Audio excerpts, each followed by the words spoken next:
দেশের দুই বড় ঈদ জামাত অনুষ্ঠিত হয়েছে কিশোরগঞ্জের শোলাকিয়া ও দিনাজপুরের গোরে শহীদ বড় ময়দানে।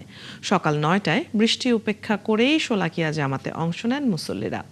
অন্যদিকে সকাল 8:30টায় প্রায় লাখো মুসল্লির সমাগমে মুখর হয়ে ওঠে দিনাজপুরের গোরে শহীদ বড় ময়দান। সালেক হোসেন রনি ও খালিদ আরাফাতের তথ্য ও ছবিতে প্রতিবেদন। সকাল ৯টায় শুরু হয় কিশোরগঞ্জের ঐতিহাসিক শোলাকিয়ার ঈদের জামাত। প্রায় সঙ্গে সঙ্গে বৃষ্টিও নামে। এ সময় বৃষ্টিতে ভিজে ভিজেই নামাজ আদায় করেন মুসল্লিরা। এর আগে বৈরী আবহাওয়ার মধ্যেই ঈদ জামাতে অংশ নিতে মুসল্লিরা ভিড় করতে থাকেন ঈদগাহ ময়দানে। কড়া নিরাপত্তার মধ্য দিয়ে ময়দানে প্রবেশ করেন তারা। ভৈরব এবং ময়মনসিংহের মুসল্লিরা আসেন দুটি বিশেষ ট্রেনে করে। এশিয়া মহাদেশের সবচেয়ে বড় ঈদগাহ ময়দান এটা কিশোরগঞ্জে অবস্থিত।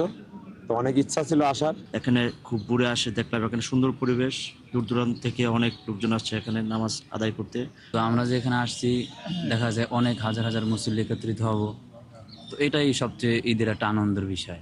জোর দাবি থাকবে যে এই যে শোলাকিয়া মাঠের উন্নয়ন কার্যক্রমটা তড়িৎ গতিতে যাতে হয়।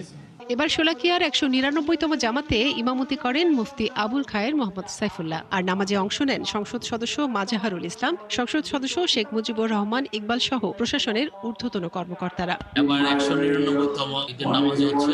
পূর্বের ন্যায় আমরা এবারও শান্তি শৃঙ্খলা বজায় রাখার জন্য, আইন শৃঙ্খলা বজায় রাখার জন্য আমরা ব্যাপক প্রস্তুতি রেখেছি। এই ঈদুল আজহার জামাত অনুষ্ঠিত করতে যারা পরিশ্রম করেছেন, কাজ করেছেন, আমি সকল বিভাগকে আমার শুভেচ্ছা। দেশের আরেক বৃহৎ জামাত অনুষ্ঠিত হয় দিনাজপুরের গোরে শহীদ বড় ময়দানে। সকাল 8:30টায় অনুষ্ঠিত এই জামাতের ইমামতি করেন মাওলানা মতিউর রহমান কাশেমি। কিছু মানুষ কিছু গোষ্ঠী কাজগুলো করছে, এদেরকে